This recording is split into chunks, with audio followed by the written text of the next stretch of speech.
Spirituality isn't always about being calm. It's not always about being relaxed, composed, at peace.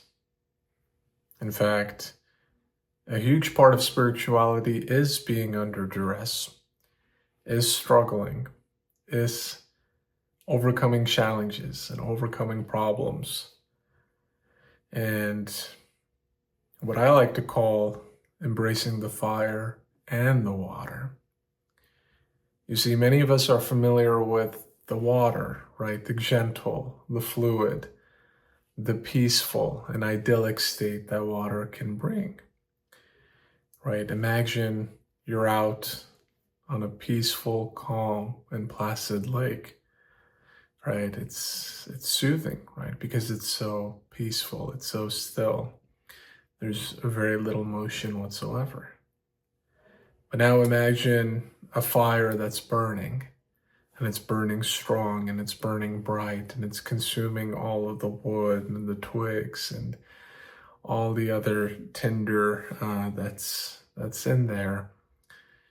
And we may not necessarily associate that with a form of spirituality or a form of personal growth, but that fire, that's why you hear it so many times. People refer to it like you have to have that fire inside. You have to have that yearning, that burning desire, right? And I always kind of think back to a lot of the Sufi poets, right, who talk a lot about that burning connection or that burning desire, that deep and passionate love one has for the divine. It's not this calm, relaxed, peaceful state, but rather it's this yearning. It's this deep, deep craving to be reunited with God. And at first, I probably didn't give that approach or that perspective the credit it deserved, thinking that maybe it was too over the top. It wasn't really a true form of spirituality. But now I'm seeing, as I'm going through, various stages of my life, as I'm experiencing challenges, as I'm experiencing different forms of growth, I'm now appreciating the fire as well as the water. And, there's something that I believe Rumi, used to talk about where, gold find its true quality once it's put into the fire, right? And this is something that, I'm no alchemist. I don't know anything about metals and, what happens to them when you place them in fire. But apparently gold, gets its shine, gets its beautiful qualities when you actually put it into the fire. So we think of being in the fire as a bad thing, right? If we come from a religious background, we think of hellfire. We think of something that is terrible, something that is difficult, something that is extremely insufferable. When in reality, fire can be some of our greatest attributes. Having that fire can be some of our greatest attributes if we know how to wield it, if we know how to use it, right? Think about any challenge you've had. If you change your perspective, it's no longer a challenge anymore. It becomes a teacher. It becomes a tool for awakening. And the same thing is true with fire. Fire at first can seem very destructive. It can seem very damaging. It can seem very painful. But if you change your perspective, you can see that it's burning away all that is not needed in order to reveal something even better. So I bring up this analogy to kind of hit home the point that in life we need both, right? We need the calm, meditative, peaceful stages, but we also need the moments of struggle, the moments of just trying to get by, just trying to find our way, trying to, embark on this difficult but rewarding journey, right? Without that, we couldn't get to the peaceful state. We wouldn't even know what peace stands for. So, this is really just a call to you to not discount the fire in your life, but rather to see it as an incredible ally, an incredible teacher, an incredible friend. Truth be told, I've actually probably learned more during times of distress, during times of great mental, emotional, and physical difficulty than I probably ever had, just kind of sitting calmly, reading a book, watching a spiritual teaching. So you've probably had this in your life as well. So I'm probably hitting on something that already resonates, but you learn a lot more through the difficulties than you do during the times when you just kind of cruise by. So it's a matter of embracing that. It's a matter of not labeling it as something that's bad necessarily, but rather something that has the opportunity to bring some sort of a change, some sort of a positive growth. And life is all about growth, right? One of the worst things I think we can embody or have is this notion of comfort lasting forever.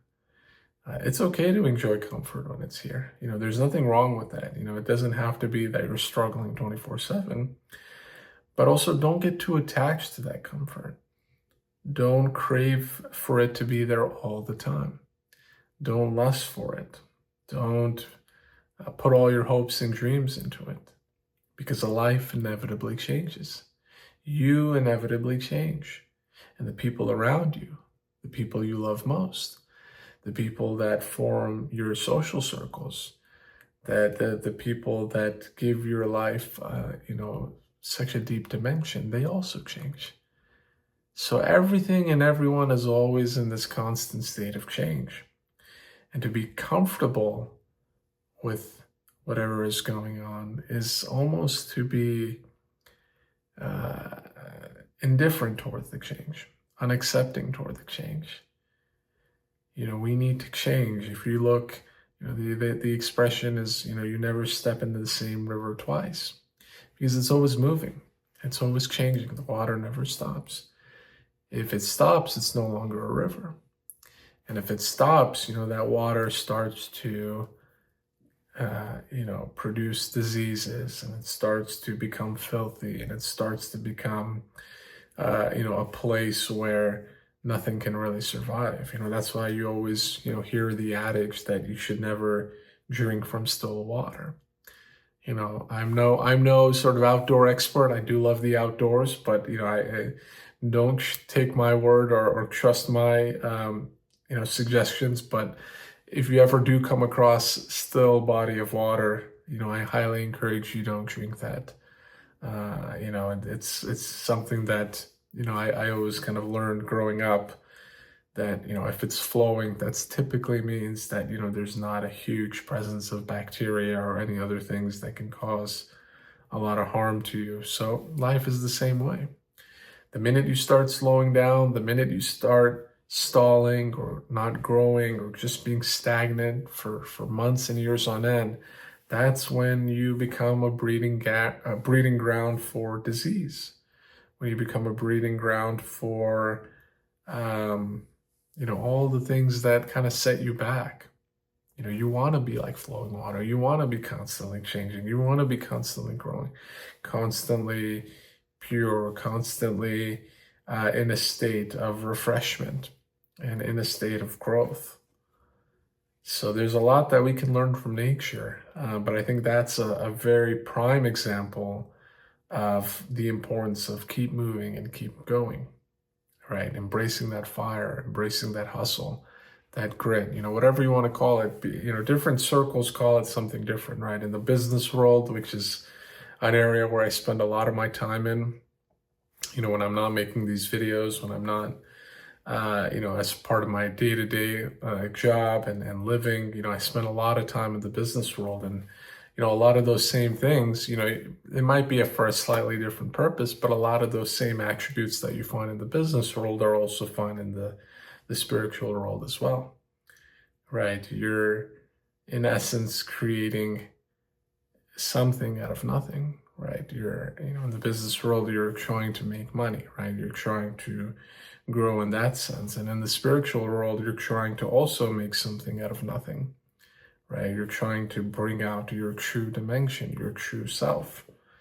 from a state of not seeing it or not embodying it fully to now fully embodying it and fully realizing it. That's why we call it self-realization. It's always there, but it's not manifestly there. You have to kind of draw it out.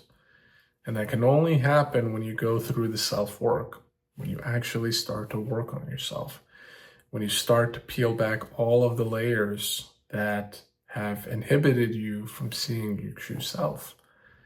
And these layers accumulate over time, right? It's not something that, oh, it's just a function of what you learned today or yesterday. It's an accumulation of everything you've learned, everything you've encountered, every difficulty you've had over the past 15, 20, 25, however many years, going back all the way to childhood. So reversing it is very difficult, but you need to throw yourself into the fire. You can't run away from that fire. You can't just be seeking the peace and the stillness and the water all the time. You have to cherish the growth. You have to cherish the fire. Because there's also something beautiful to say about the fire. While the water might epitomize spirituality in that it's calm, it's gentle, it's unperturbed, the fire also represents spirituality. In fact, something perhaps deeper than the water. Because when you put something into fire, its outer form becomes destroyed. And the only thing that remains is energy. And as we know through physics, energy can be neither created nor destroyed. It is only transferred. So when you take a notebook or when you take a piece of paper and you toss it into the fire, you might see it reduce to ashes, but it's still there, right? It's still there, just not in front of our very eyes. And so part of the aspect of being in the fire is that it helps you release this outer layer. It helps you burn it away so that you realize what you were this whole time, which is the nothingness, which is the space, which is the energy, which is that which cannot be named. God, or presence, or consciousness, however you would like to describe it, but that's really what it is at its nutshell. You see, when we came into this world, we came from a place of no form, of no time, of no space, and we were formless.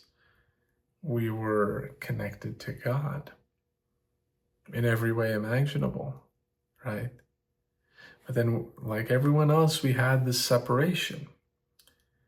And that's when the trials and tribulations of life began. From the moment our umbilical cord is cut and we cry and, we struggle to grasp our few breaths in this new life, freshly out of the womb, that's what we're really crying about. It's not the physical pain. It's the emotional pain of being separated from our source, right?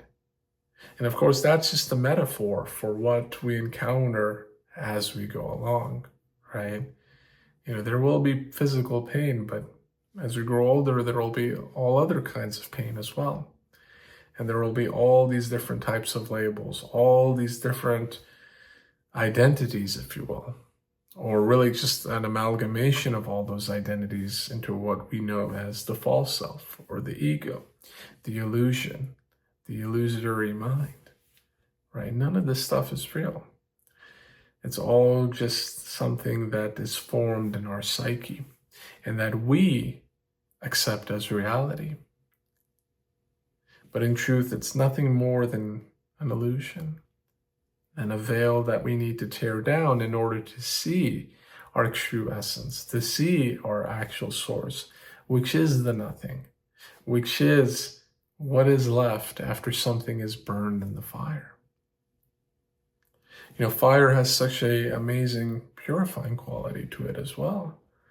I talk about, the gold, the analogy of the gold, but there's also a lot of beauty to fire, right? And its ability to purify. We think of water as being the purifying agent or the purifying element. But there's also something incredibly profound about fire. Going back to what I said earlier about the religion and about hellfire, perhaps, and I know different religions, different schools of thought have different perspectives here, but perhaps those in that particular construct who do not meet the requirements of going to heaven, for example, perhaps hellfire is a temporary stopping point so that they can finish purifying what they weren't able to purify while inside the human body, inside the human construct. And that hellfire is never meant to be a permanent thing, but rather as a continuation, hopefully, of the purification that they began while on earth. Now, of course, I don't know the answer to that, right? And a lot of this is based upon what religion you subscribe to, what faith-based system you subscribe to. But I can probably see some of the more poetic aspects of it. Probably it's not looked at in that particular way, but I can see it, right? I see that there is so much beauty to fire. Going back to the Sufi analogies, you hear a lot about, you read a lot about the moth and the flame, right? And how the moth is the yearning soul who craves the connection with the fire or the flame, which is in this instance is God.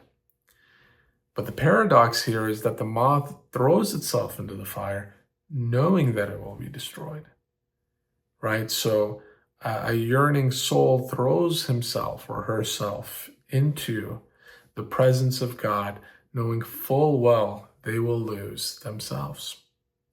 They will lose their false self, the self that they thought they were all this time, the I, the me, the labels, the illusion. They will throw themselves into the fire and all of those things will vanish. And the only thing left is union with God. Or in this instance, reunion with God. Because that's where we ultimately came from. That's who we ultimately came from. So I hope this video helped shed some light on some of the amazing qualities and aspects of fire and what fire means to our spiritual journey, right? It's not always going to be steady as she goes, easy, cruise control, right? You would never want that in the first place. Even if that's what you might think you want on the surface, is a life of peace, a life of calm, a life of, bliss. While those qualities are great and you will experience those in abundance, you should never want that forever. Because life is meant, from the first breath to the last, life is meant to keep growing, to keep changing, to keep moving, right? You don't want to be the river that just stopped. You want to be the river that keeps flowing and flowing into new banks and splitting up into different tributaries, right? And finding its way downstream, right? If you actually look at the actual journey of a river, it's pretty fascinating. The distance that it covers, the different terrain that it covers, how it splits, how it goes over rocks, how it goes between trees, between leaves. It's really fascinating to see the anatomy of a river because it's so representative of life itself. So I won't bore you too much with all the metaphors and the analogies, but hopefully you guys got the main takeaways from this video. Hopefully you'll start to appreciate the challenging moments in your life, the challenging periods, because it's not always going to be easy. But I assure you, if you continue on the course, if you have a good mindset, if you're always thankful and grateful for what God has given you, then you'll be able to ride, the turns and bends of that river instead of feeling that you're always drowning. So thank you, as always, for watching. If you enjoyed this video, please do consider dropping a like and checking out the rest of the channel and subscribing. I really do love producing these videos. I know perhaps they're not to the same extent or caliber as how they used to be. I recognize that, unfortunately, my time is not the same as before. and I try to work with the tools and the cards that are being dealt. But if you have any suggestions or feedback on how I could improve these videos even more, whether that's the specific content, whether it's the specific sort of layout or structure or the tools, it is something that is in the back of my mind. And, as soon as I find some time, and that might not be for a while, but as soon as I can find some time, I really do hope that I can reapproach how I do these videos and, trying to make it even more enjoyable and entertaining and informative. But until then, thank you as always for watching. I do wish you a wonderful day and week ahead. And I can only tell you to embrace the fire. Thank you.